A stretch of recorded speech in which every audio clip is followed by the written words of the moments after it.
My name is Brad Gruhat. I'm the membership director here for the Bloomington Chamber. I also work with the South Metro Young Professionals. We're thrilled you are all here. We still have some people that will hopefully be filing in here shortly. This morning, before we get our panelists started, we want to again, thank you for coming, but we also want to thank our sponsors really quick before we do our introductions. Our sponsors for the whole series of South Metro Young Professionals throughout the year is Moods of Norway out of the Mall of America. And we have Jackie and Ethan here. So if you, first off, let's give them a quick round of applause for sponsors. And then I'm going to put them on the spot for about 30 seconds to talk about Moods of Norway. You can come up here. Would probably be the best place to come up here and just talk really quickly about Moods of Norway. Well, hi guys. Good morning. Moods of Norway. We're a lifestyle brand out of Norway. The company is the largest fashion brand out of Norway right now, and we've just started to move into the U.S. market. So there are only 3 stores right now in the country, and the Bloomington store in the Mall of America just opened up in September. So Jackie is our new. That's why I'm not talking. I'm brand new.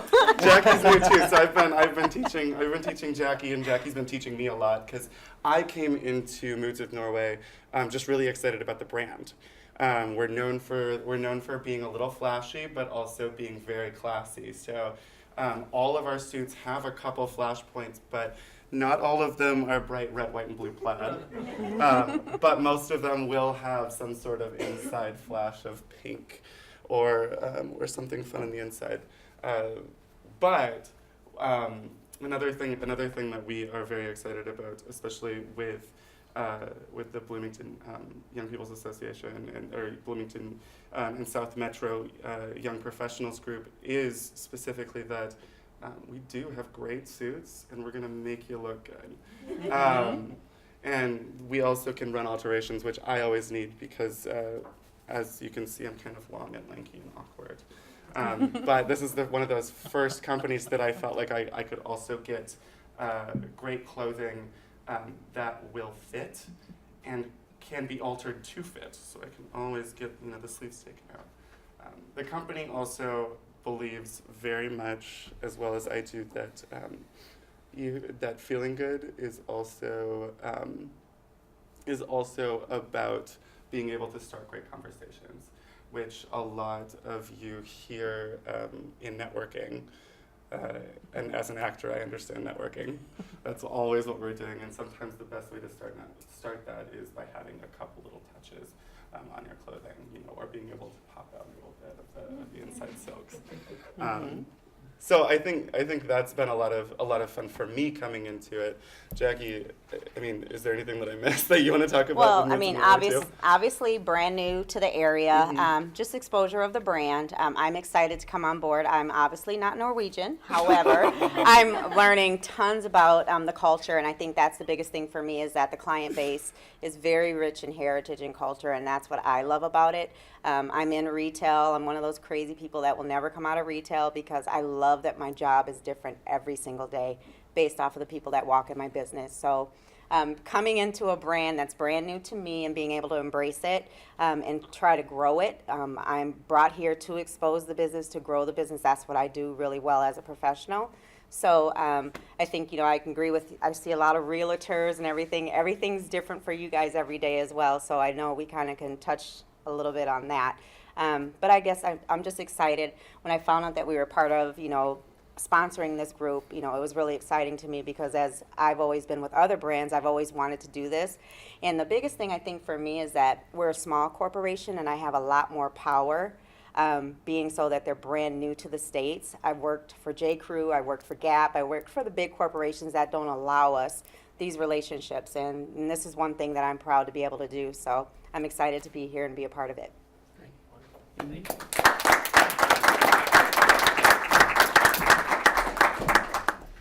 This morning, we are thrilled to have 5 panelists with us, and they're all going to touch on some sort of aspect of real estate as a young professional.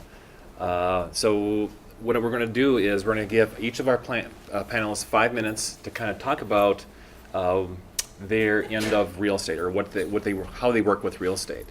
So we're thrilled to have them here. And in fact, we have one of our newest members here who has stepped up already to be active in the chamber. And so we're Kim. We're thrilled that you're here. And what I'm going to do is I'm going to introduce them each before they talk about their market. So Kim Lilly is the new community manager of the new Covington Apartments here in Bloomington. She has been in the business for well over 20 years in both Minnesota and Florida, in a variety of roles from leasing to area manager. She's originally from Fargo, North Dakota, but currently resides in Burnsville with her family and 2 children and her dog. She's very excited to be part of the community here in Bloomington to help make the community the best it can be. So, Kim, come on up.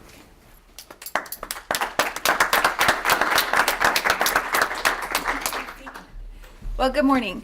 So my aspect of the presentation this morning is all about the apartment community world. So obviously we've got a variety of folks up here that are talking about different things, and kind of the way I looked at it is my part is the beginning part, because most of us all start in real estate living in an apartment at some point, either on campus, during student housing, on your own, places like mine that are just coming up. So I wanted to just touch base with a little bit about the apartment communities and what we offer and kind of where we're trending. Obviously, in today's world, apartments still play a big part of the real estate market here in the Twin Cities. As you can see, during the first quarter of 2014, the Twin Cities saw more than 1,000 new apartment communities come online. That's huge still in this business and in this world today, with all of the houses and everything that's going on. With all of those new apartments coming online, the vacancy rate still stayed at right about 2.7%, which is fantastic. That means all of those new apartment communities came on, found folks that needed homes to stay in them and to live in them. So which for us is fantastic. And for all of you that may be looking for apartments, or friends of yours that are looking for apartments, we have them available for you, and at pretty good rates as well. The average monthly rent in the Bloomington market, as you can kind of see, fluctuates a little bit, but as we go over the past few years, it's obviously grown, and a lot of that has to do, in a sense, with the housing debacle a few years ago, which was unfortunate for everybody, but for the rental market, it was very beneficial for us to some degree, because a lot of folks needed housing still. And where did they come to? They came to us, in a sense, and a lot of those folks have still stayed with us in the rental world. So as you can see, it's kind of trending up again as we go through it here. The average monthly market rent in the Bloomington market currently is hovering right in the 900s, and that covers a variety of different apartment communities throughout the market around. Backtailing a little bit, with the new product coming online, in the city of Bloomington right now, there is about approximately 800 to 900 units that are coming online as we speak. So in this, where I am down here off of 494, there's 2 of us coming right on that 494 loop, and then there's a big community coming right out by the Mall of America that's over 400 units that's in the works and starting to come out of the ground here shortly. So there's a lot brewing in the city of Bloomington with new product, new things coming online. So there will be plenty for folks to move into. Vacancy rates, once again, hovering very low. You know, it's kind of like you build it, they'll fill it. So we've got availability, and we've got folks that are looking to move into the Bloomington area and want to stay and make their home here. So the Covington is an apartment community right here in Bloomington. We will open August of 2014. We are putting out 250 beautiful apartments down there. Anywhere from one bedroom dens, studios, 2-bedroom, and 2-bedroom dens. Our average market rent for our community is hovering right about $16.20 right now. So that is the average of all of our 250 units combined together, basically, is what it would be. So we've got a lot of different amenities. We've got a pool, we've got a rooftop area, gas grill, barbecues, the whole 10 years. So communities, as they come out of ground, become fancier and fancier. I mean, I remember when I started, I had this little 100-unit community that had a pool, and we were happy to have a pool.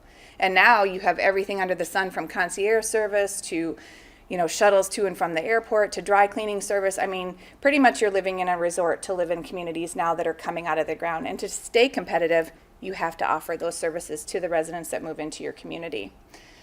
We've had a few challenges, as we always do in new construction. timing is a big deal. In our business, the timing of apartments that open, obviously summer is your ideal moving time. In Minnesota, nobody wants to move in November, December, or January. Don't understand why. Don't want to move in 32 below weather. Don't get it. But so we're opening at a tough time. We're optimistic that we're going to do all right, but timing, we're opening August 1st. A lot of people are already settled for school, have already made their arrangements for homes for the school year and whatnot, but we're going to kick it off well and get going. So we're doing all right. And construction, just depending upon Mother Nature. The only thing that's going to hold us up is if she's nice and gives us some sun and lets us dry out so we can pave and curb and get our pool done. So if she's nice to us, we'll be all right. But so just a little bit about the apartments. I mean, we're still a big player in the real estate industry, and we've got some good folks here that will help you once you leave us, can go into your homes, and they will help you.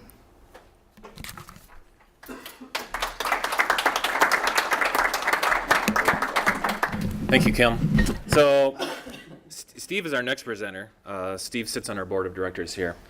He will be speaking on the financial needs aspects of real estate. Steve is an award-winning mortgage specialist, including the Minnesota Mortgage Association Loan Officer of the Year in 2012. He holds an MBA from the Carlson School of Management, has funded nearly $200 million in mortgages, and specializes in residential finances and purchases. At Mortgages Limited, he leads a team of loan officer apprentices.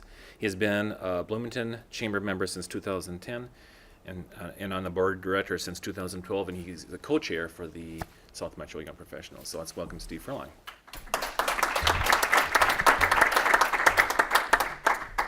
Thanks, Brad.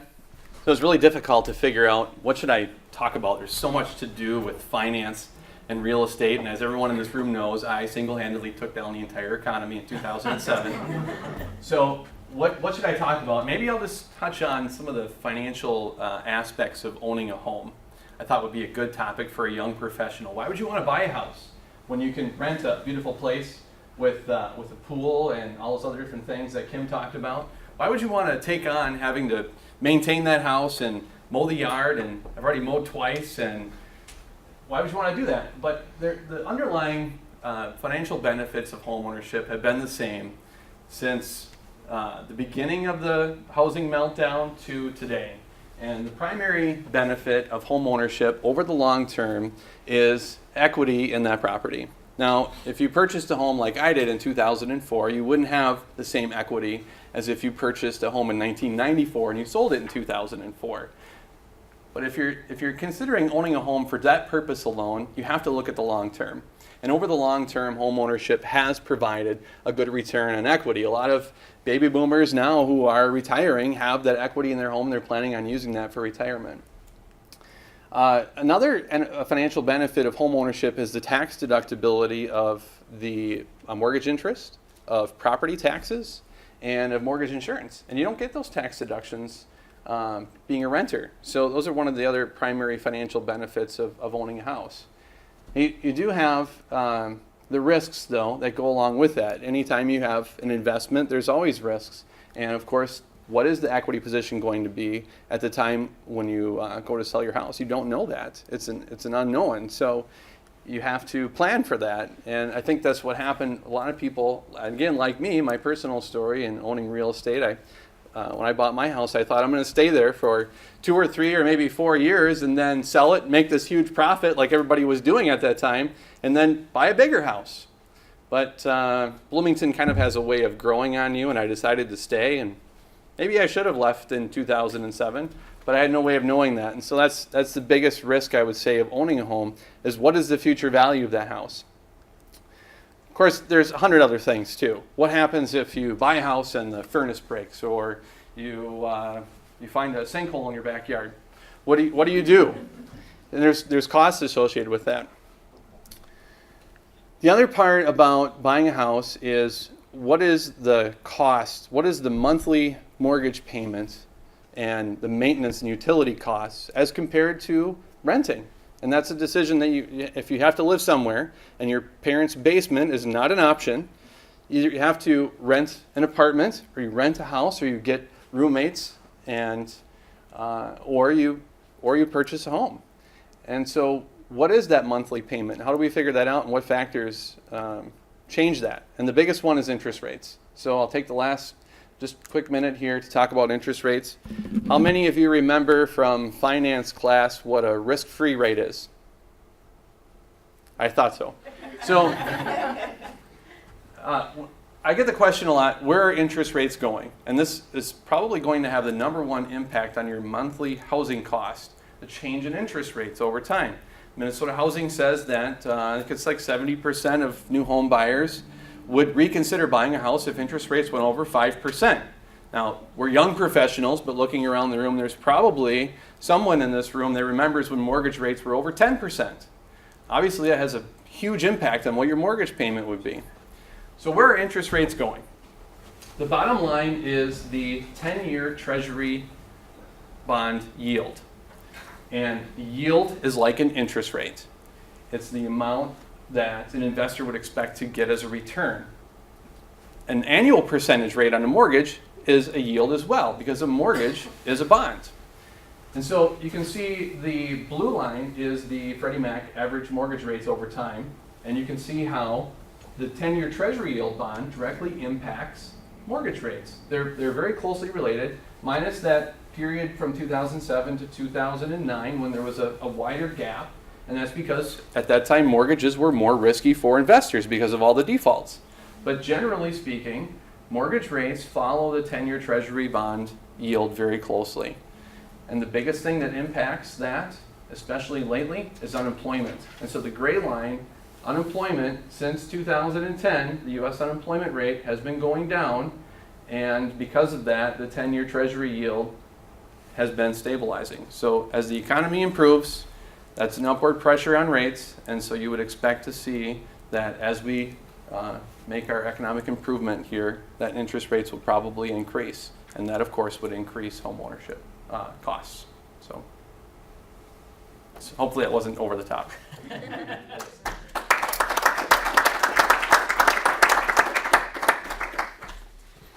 All right, now let's move on to Carissa. Carissa is a real estate agent at Remax Advantage Plus. She's a Bloomington native and graduated from Jefferson High School. At age 21, Carissa purchased her first home, which serves as a rental property today. Carissa has been in the real estate industry for 12 years. Over the last 6 years, Carissa has served as a head negotiation specialist for one of the largest foreclosure agents in the state and has successfully negotiated over and closed over 1,000 transactions in that time. When Carissa isn't selling real estate, she enjoys spending time with the children, serving as a BAA baseball director, and is an active member of the Bloomington Chamber of Commerce. Let's welcome Carissa White.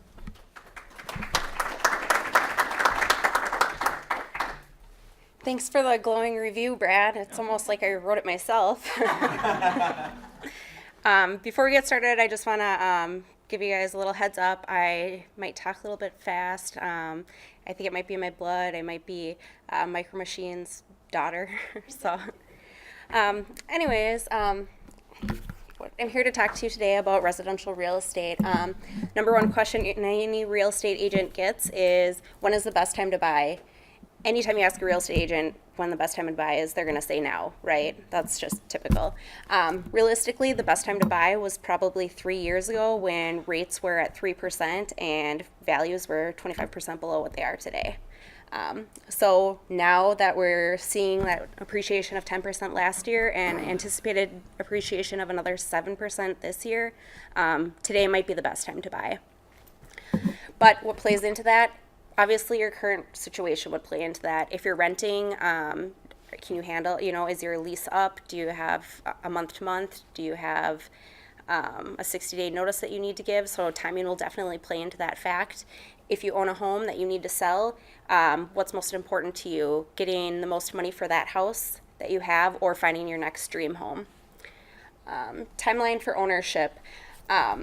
Realistically, this is up to the buyer themselves, how long it takes to buy a home. You can do it in quickly as 5 weeks. Barb and I know we have a buyer who just called the other day and wants to get pre-approved. Barb's meeting with her today.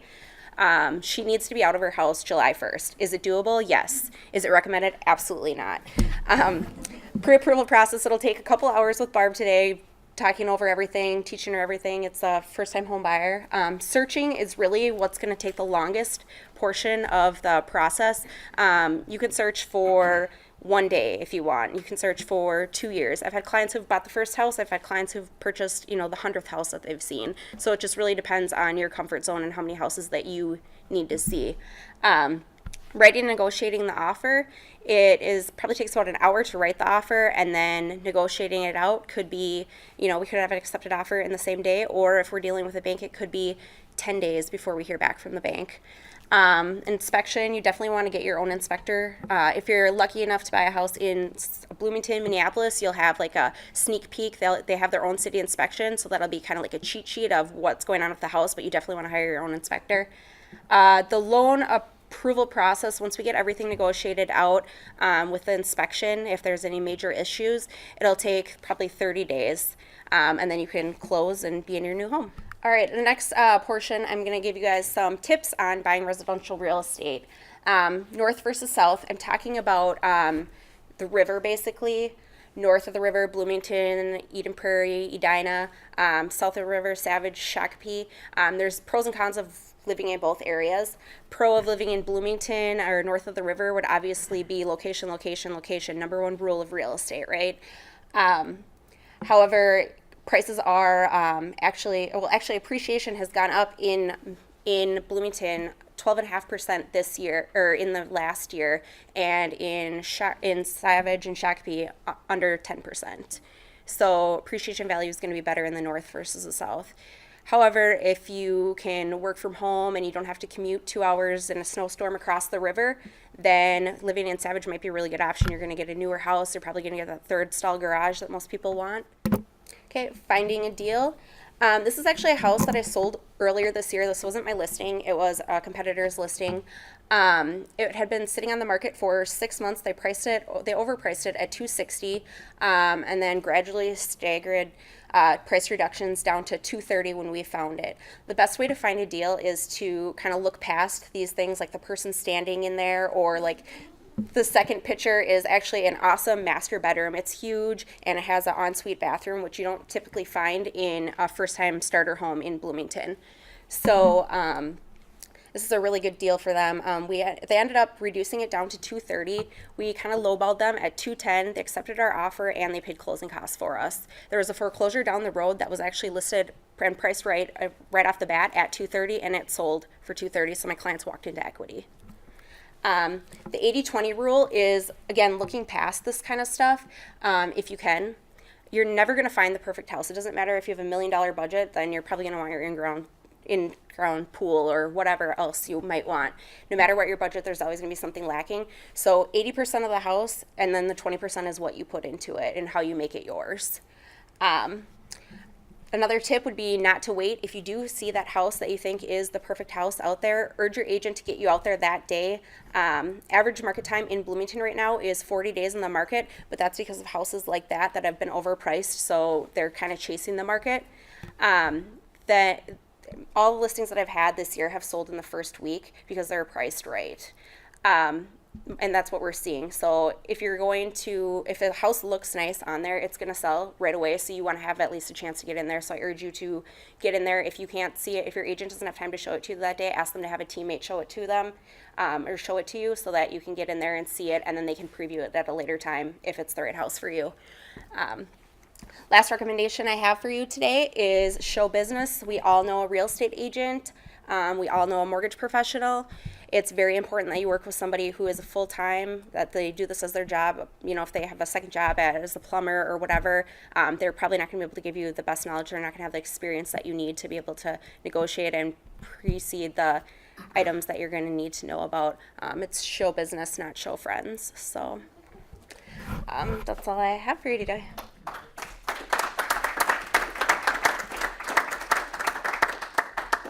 What I forgot to mention about Chris, and she didn't have it in her bio here, is that she was the award-winning real estate agent for Bloomington, according to Sun Current, too. So it's very nice to have somebody of that distinction on our panel. I know Steve has been awarded that as well. Next, we have Chris Granera. Chris Granera started with Premier Banks in 2007 and has worked in Bloomington since 2010. Premier Banks has been a chamber member for over 15 years, and Chris is active in both the ambassadors and the public affairs committees. He has been married to his wife Pam for 17 years, and they have 2 children, 13-year-old Anthony and 10-year-old Eli. They have lived in the Highland Park neighborhood of St. Paul. Chris, come on up. Thank you.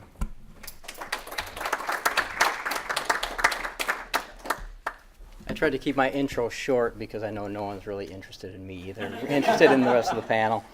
Today we're going to talk about commercial finance and how to get into that first space. One of the ways that first-time buyers, first-time people getting into some lease space, the SBA is a great opportunity. It allows borrowers who might not qualify conventionally to get some loans. SBA.gov is an excellent website to go and see some other programs. I'm not going to hit on all the programs. I'm going to just talk about 2 specifically today. SBA is the United States Small Business Administration. We're going to talk about 2 programs today. The SBA 504 program, which is for real estate purchases, and the SBA 7A program, which is more geared towards leasing. With the 504 program, it's structured through a certified development company, which is a nonprofit corporation that's established in a community to assist in the economic development of that community. What this program offers is a lesser down payment or cash equity infusion into a project. The bank comes up with conventional financing of 50%, the SBA finances 40%, and the owner comes in with 10% equity. This is good for programs of loans $50,000 to about $5.5 million. An example of how this would help your business in the cash flow: on the left side, conventional bank or SBA financing, bank loan $500,000, SBA financing $400,000, cash equity into a project $100,000. Conventional project, about 75% loan to value.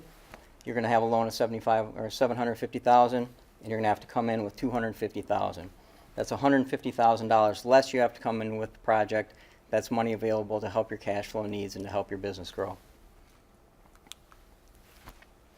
You can do either 10 or 20-year amortizations, and the key to this program and where it's beneficial to someone who's starting up buying a building for the first time: the lower down payment amount, a minimum 10% equity investment as opposed to 25% equity investment.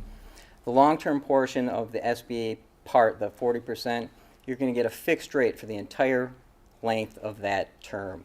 So for a 10-year deal in May, the rate was about 4.51%. For a 20-year deal, 5.08%.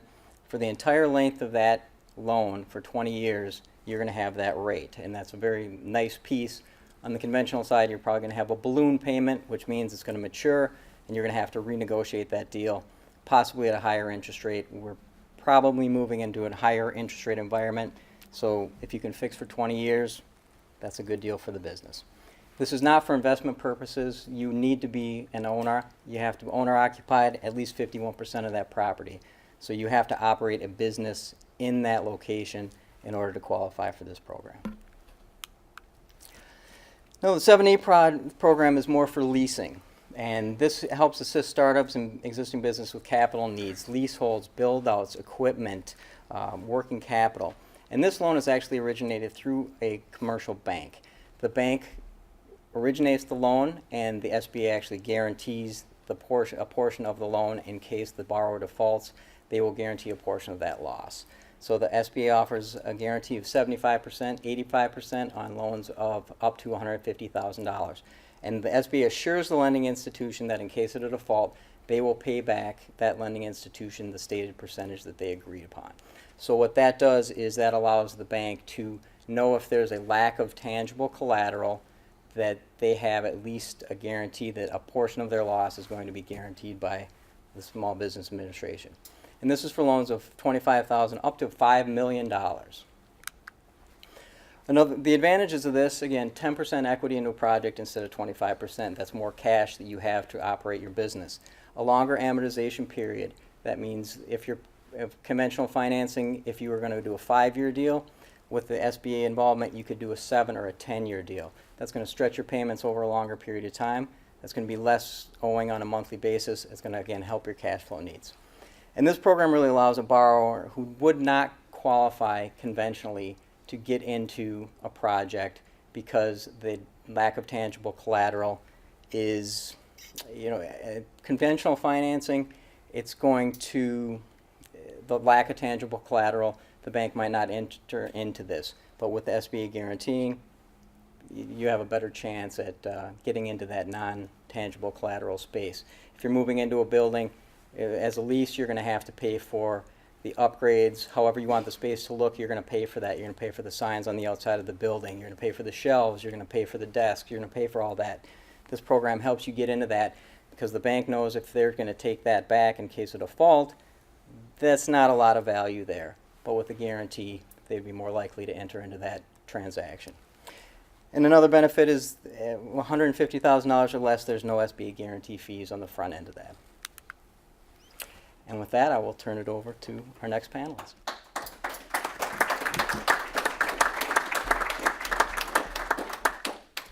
Finally, our last panelist, Tom Kendall, will be speaking on commercial real estate. Tom started with CB Richard Ellis in 1998. Then opened his own company, Kendall Commercial Advisors, in 2002 and specializes in Bloomington, Eden Prairie, Edina, and the Richfield market. Kendall Commercial Advisors offers brokerage, property management, and development services and has been a chamber member for over 12 years. Tom has served on the chamber board for over 7, restarted and chaired Bloomington's Chamber's Economic Development Committee in 2006, and has been a chamber program sponsor and remains active and engaged member today.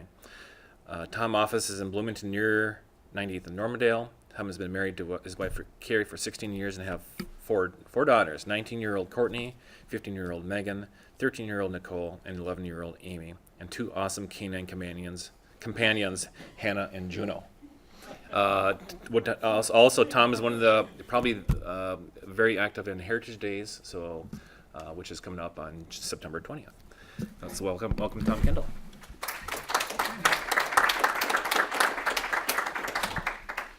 Thanks, Brad.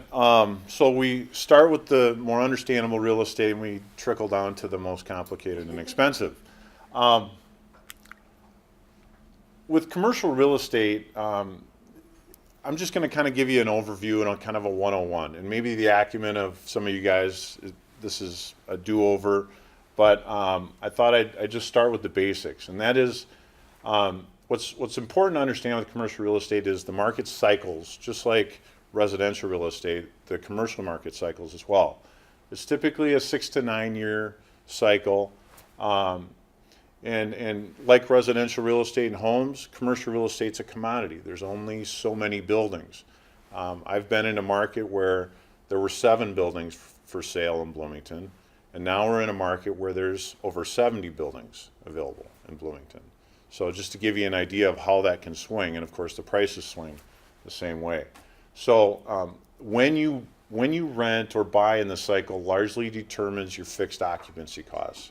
And rents, apart from payroll, rent is probably your largest fixed overhead item in your budget as you're running your business. So it's a big deal, and it's a big commitment you make. You can go month to month.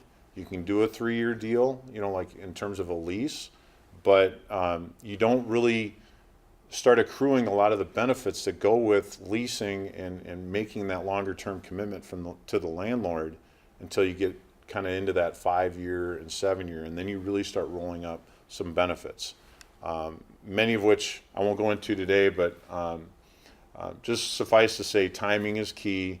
And so basically, how do you know when to rent or buy? A key market indicator is employment. So 4 years ago, and you saw this in Steve's slide, when unemployment was really high, we were basically, corporations weren't housing employees. They were laying them off in droves. And so a lot of space was put back on the market and available, which drives rents right into the ground, makes landlords who are looking to pay operating expenses and taxes and their mortgage much more desperate to pay, and so the incentives, or the benefits, all are in favor of a tenant or renter. It becomes a tenant or renter's market, and the incentives can be huge. You can get lower rent, fixed rents. You can get free rent. I mean, I've negotiated on a 10-year lease at that time, 18 months of free rent, completely free rent on a 10-year lease term. So the benefits can be really huge. Higher construction allowances to build your space out, and flexible lease commitments. So if if you need to terminate your lease, for instance, because, or you need to reduce the footprint of your lease, we can, in a tenant and renter's market, we can insert clauses into the lease that allow you to kind of buy out of some of that space, or maybe even terminate your lease completely, as long as you're kind of taking care of the landlord on the back end of the deal and making him whole with his costs of doing the deal with you. Now, as employment's picking up and we get into a lower unemployment rate of, in the Twin Cities, 4.5, 4.75, you start getting into more of a landlord and building owners market. And the incentives, the rates start increasing, the free rent starts getting reduced or completely eliminated, depending on which building you're looking at or which market you're in. Construction allowances start tightening up. You may have to participate in the cost of building out your space. And so in the lease terms, landlords don't have to settle for 1-year deals, 3-year deals. They can say, hey, look, my minimum is 5. And then if you want to get into that space and it's the perfect space, you got to own up and sign a 5-year deal in order to get in there. So, timing is key. Why Bloomington? So I'm talking to a South Metro group. Why would you buy or rent in Bloomington? And like Carissa said, location, location, location. Bloomington is located at the confluence of 4 major trunk highways, and in business that's a big deal, because you have to consider employees, distribution points, customers. How easy are you making it for people to either or your business to get to you or get your products and services out to the larger market? So 35W, 169, Cedar Avenue or Highway 77, and then you're right on the ring route with 494. That's always been you really can't, there isn't a community like Bloomington in the Twin Cities in terms of its access and visibility to the larger market. It's 10 minutes from MSP. If you're a national sales rep or you work for an organization that flies you in and out all the time, it's pretty convenient and very, very inexpensive to live in Bloomington or to have your office here, because you're so close to the airport. And for service businesses that service a larger area, particularly the 2 downtown areas, we're 10 minutes to downtown St. Paul, 10 minutes to downtown Minneapolis, depending upon traffic. And you don't have to find any bridges to get there. And we're north of the river. 2 things about Bloomington: we maintain greater than 150,000 jobs within the border of Bloomington, and there's only 80,000 residents. So it means we have a 70,000 surplus job count over our own housing. So we're an employment destination. We're an employment center, and that just translates in, where there's a lot of decision making going on. That translates into higher demand and higher interest in being here. And you don't have to fight bridges. When it snows and everything, businesses don't. Time is money. Fuel is money. So if you're running a service business with a fleet of trucks, or a distribution business, having your employees and your trucks sitting idle in traffic trying to get north to the larger market, that's expensive. And so people will pay a premium to be north. So observations, recommendations. I've been in the business over 15 years, indirectly longer than that. There are so many ways to cut a lease, to buy a building, to structure a deal.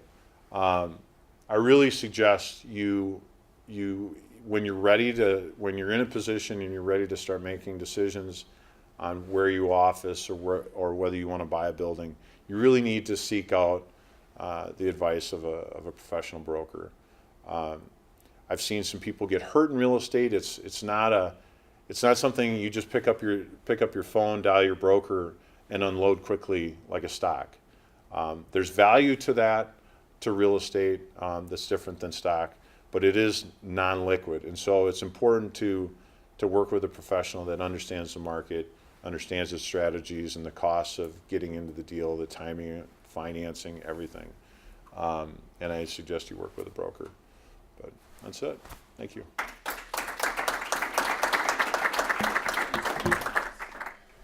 All right, so now is time for question and answer. And then just raise your hand, and then let me know which panelist or panelists that you want to ask the question to. Nate. I'll address it to anybody or multiple answers. Prior to 2008, the conventional wisdom was buy real estate, buy land, you're always going to see your valuation go up. You're always going to get that equity built up. And I think, at least in my perspective, it changed my perspective on real estate directly, being that kind of investment that you know is going to continue to chuck forward. From an investment perspective, either on the residential side, Steve, which I know you've got some experience with, or on the commercial side, if it's a rental or that you're getting lease dollars from, what's your perspective now, seeing what happened then, as to whether real estate is still a good, solid investment piece, as a piece of portfolio, as a large chunk of the portfolio? Just kind of talking a little bit about your perspective on that as an investment. So no one knows for sure what direction home values are going to go. And I talk about pressures most of the time, and pressures are basic supply and demand. And right now in residential real estate, it's all about the supply. We have a very limited number of homes available for sale. And as long as that supply stays low, a healthy market is a 6-month supply of homes. And right now we're at about a 3-month supply of homes. So as long as the inventory stays low, there's always going to be that upward pressure on home values. And prices are going to go up because the market's willing to pay more. The demand piece is the other aspect. And we talked about jobs a lot. Jobs are everything. So as the economy does better, more people are going to be working, which means they have more money to spend, which means they're going to want to purchase a home and spend that money there. So it really depends upon those underlying factors and those pressures.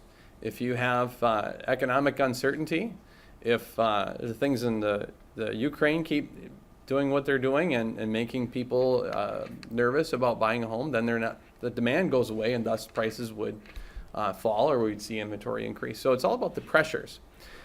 One of the things that we've done on the residential side is we really tightened up the errors that we made in 2004, 5, and 6, creating that bubble. It was artificial price inflation, and you've heard rumors now about a bubble again. That there really isn't. It's just low inventory and high demand.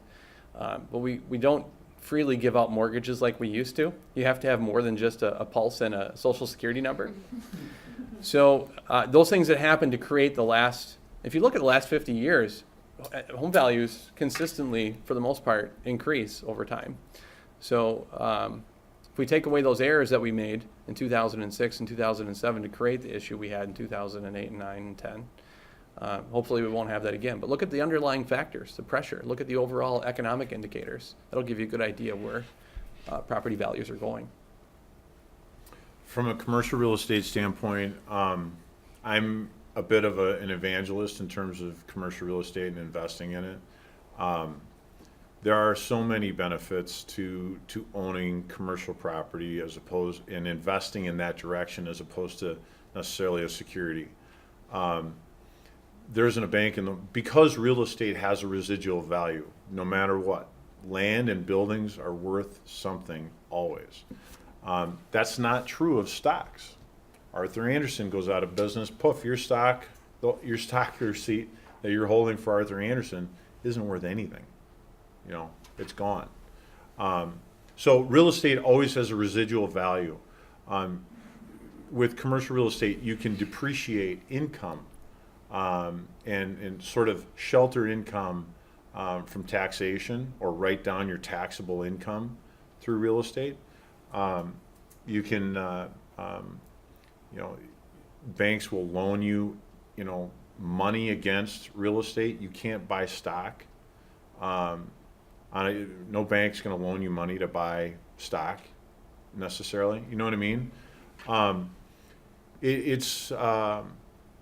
So I mean, its non-liquidity is the inability to sell it quickly sometimes is a challenge, but you know, the passive source of income, appreciation isn't necessarily there. Commercial real estate is valued on its ability to produce income. You can take one of the muddiest buildings on the planet, but if it cash flows, it's worth a ton. And we have several of those in Bloomington. I manage some of them. They're ugly, but you know what? You'd love the income being thrown off of that building as a result of its occupancy and rents. And that's really how commercial real estate is valued.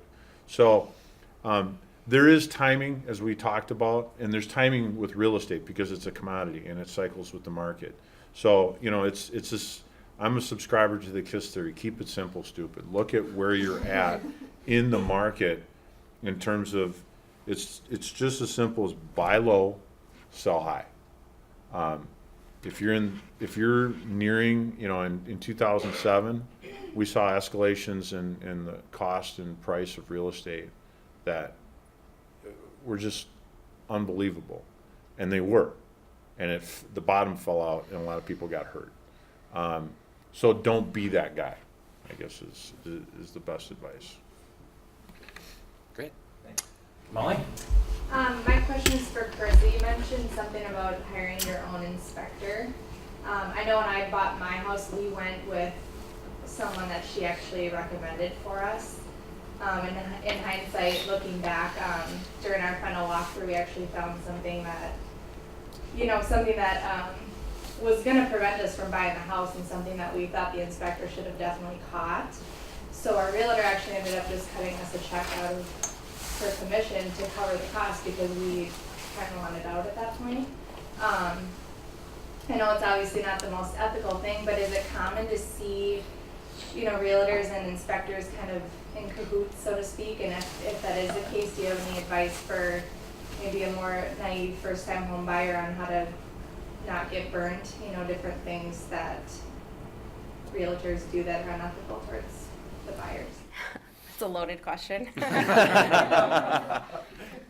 Well, your question initially on do we refer inspectors, and is that common? It's absolutely common. I usually have 2 inspectors that I refer for a couple of reasons, because A, I want to give them the choice, and B, timing.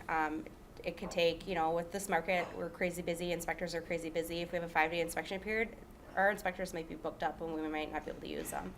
I also encourage them to ask their friends and family. If you're buying a house, somebody else is buying a house. It's just always how it works. One house goes on the market, 2 more go on the market on the street, right down the road. So I always encourage my buyers to ask friends and family if they had a good experience and use them as well. Great. Did that answer? Do you have something else? Yeah, no, that answered my initial question. If this is for anyone actually, if you have advice on things that, not necessarily you do, but obviously, in business there's unethical people everywhere, but common things that you see that can maybe protect a first-time home buyer, things to watch out for.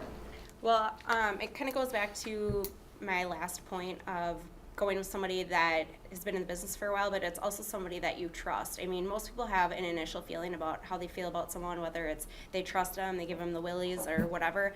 I'm a big gut person where if something's off with a person, then it probably is. I also, something that I've talked to Barb about in the past is and this is probably bad business to do, but I don't have my clients sign a contract initially. I like to go out with them a few times to make sure that we both like each other. If you don't like me, I'm probably not gonna like you, or if you don't trust me, then I probably don't trust you. So, I mean, feel out the person that you're gonna work with and make sure that it's somebody that you really wanna work with, and if they're pressuring you to sign a contract, maybe they're not the right person, unless you're ready. Leaf? So it's amazing sometimes that you hear the varying opinions on what the initial down payment should be for residential and also commercial. What's your guidance, and I guess this goes for both residential and commercial, what's your recommendation in terms of that initial down payment, whether it's on a first-time home buyer or looking to maybe with an additional investment, those something that you already know. Down payments are set by the program guidelines, FHA, conventional, VA, USDA. Can be as little as 0. You can literally buy a house with nothing. You have to either be a veteran or you have to move to Newmarket. We'd rather you stayed here. The next lowest option is the Minnesota Housing Program. And I left a brochure on everyone's table with the startup Minnesota Housing Program, $1,000. You can buy a house. Now, it's a good practice to lend a mortgage to someone who only has $1,000 to buy a house. Is that a good idea? Probably not. We like to see that they have additional assets beyond that. But maybe we can't document those assets. Those requirements become really strict. We have to source every dollar that's going into the real estate transaction. So Minnesota Housing offers us a way to make that required documented down payment lower, even though we know they have other assets. So that's the next one. Minnesota Housing is available statewide and for all property types. There are some income limitations. It's a down payment assistance program. The next lowest is FHA. FHA requires a 3.5% down payment. You'd prefer not to do FHA because the mortgage insurance is so expensive. The next best option then is conventional, and that's a 5% down payment. All these programs require mortgage insurance. You may not need to pay yourself. Your lender can pay them, or the seller can pay them by doing a single upfront premium. Or if you make a 20% down payment, you don't have to worry about the mortgage insurance. But it doesn't really change the interest rate from 5% down to 20% down. So if you don't have 20%, don't worry about having to put all that money down. Speaking about down payments, I would prefer that my clients have some money left over after closing so that they're not moving into that house with no money left to even buy a couch to sit on or television or other important things, like foosball tables, that kind of stuff. So there are options to buy a house with very little down, and those are set by the program guidelines. And there's some few programs left that are grants and other types of down payment assistance that are neighborhood specific or population specific. But those programs are quickly running out of money. I think we just used the last VA grant funds on a transaction last month. So, and most of the Minneapolis neighborhood programs are out of money now. We've used all those down payment assistance programs up. So it's Minnesota Housing for the low down payments. Great. One more question? Go ahead. I have 2 questions. My house just went on the market on Monday and I have a showing today, so I was busy. But is there any tips that you can offer to kind of make your house really sparkle and shine and anything you can put out? Absolutely. So the number one thing is to look at other houses online that you see and kind of mirror them. So like the brochure that I gave you, it has 2 houses that are staged on it. I don't know if you guys have the brochure out there, but it has 2 houses that are staged on there. You can see that they're very well lit and inviting. So make sure that your house is very inviting. Before you leave the house, open up your windows, turn on all your lights. If you had a surround sound system or light music playing, you can do that. You can leave a snack out. A lot of times we're out showing houses. We could be showing 8 houses in a day, which gets to be a long day. If you have a bowl of apples that says help yourself or a plate of cookies or something like that, we're gonna sit there and we're gonna stay at your house longer because we're enjoying a snack of some sort. My second question is, I work with seniors, and there's a big hype now about the reverse mortgage. How do you guys feel about that? Because I kind of get The heebie-jeebies? Well, that's probably Steve's. The first thing I would say is be careful. Make sure you get all the facts and understand how it works. Reverse mortgages can be a great program. They can be a very bad program too. Typically, what I suggest doing is taking the counseling. There's independent counseling available, and it's actually required to get a reverse mortgage.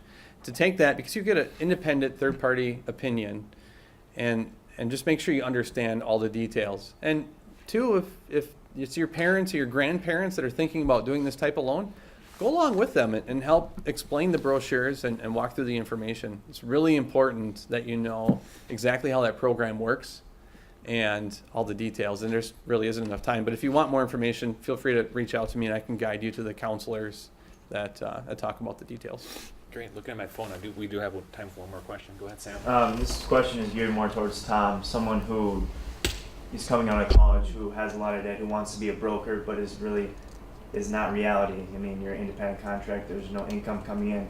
What would you recommend to young entrepreneurs? Because my bank, Bridgewater Bank, we deal a lot of these young people coming in. who want to be a broker, but they just don't have the capital. What would you recommend to them? How do you get into the business? How do you succeed early on and go from there to become a broker? My first recommendation would be to flee from the business. No, honestly, it's. I wanted to get into the business earlier on, and a fairly seasoned guy said, maybe you want to go work and get some experience first. And there's some value to gray hair, and whether you have it or not, you know what I mean. Basically, commercial real estate is a business of helping and advising someone manage. Typically, the cheapest commercial property you typically get into is $500,000 to $1 million. So you're managing multi-million-dollar assets. You're merging government regulation with real estate and finance and building operations and tenant relationships and income and accounting and tax. I mean, it's a fairly involved business, and so the best advice I have for somebody was really advice I took myself getting into the business in '98. I was a director of sales for a software company and just decided I was sick of trying to sell something I didn't understand. So I got out of the business, got into something I could understand, took about a $40,000 a year pay cut to get into it, and still having 2 children and a house. So it wasn't easy, but they said, go get your license, be ready to work. So I went to school at night, got my real estate license, interviewed with the big shops, and that was the big advice. Go to work at the big shops. They can pay you a draw or a salary, whereas a guy like me, I'm not in that kind of position. And then start with them, let them train you. I sat in a broker pit with 50 guys, listened to conversations and deals getting caught, and that water cooler conversation was invaluable. And then if you make a career with them, great. And if you don't, and you want to get out on your own, that can be great too. I would never go back to work for one of the big shops. I have a tremendous amount of pride and experience that reinforces my interest in remaining an entrepreneur and owning my own business. And so that would be kind of, yeah, you bet. Great. With that, panelists, if you guys can stick around for a few minutes, if you have any other additional questions, you can approach them afterwards. But I want to thank you once again for being here today. Thank you again for a sponsor. Thank you to our panelists who did an outstanding job. Our next event for the young professionals will be in July at some point, so you'll be getting some more information on that very soon. Again, thanks for being here, and we'll see you next time. Thanks.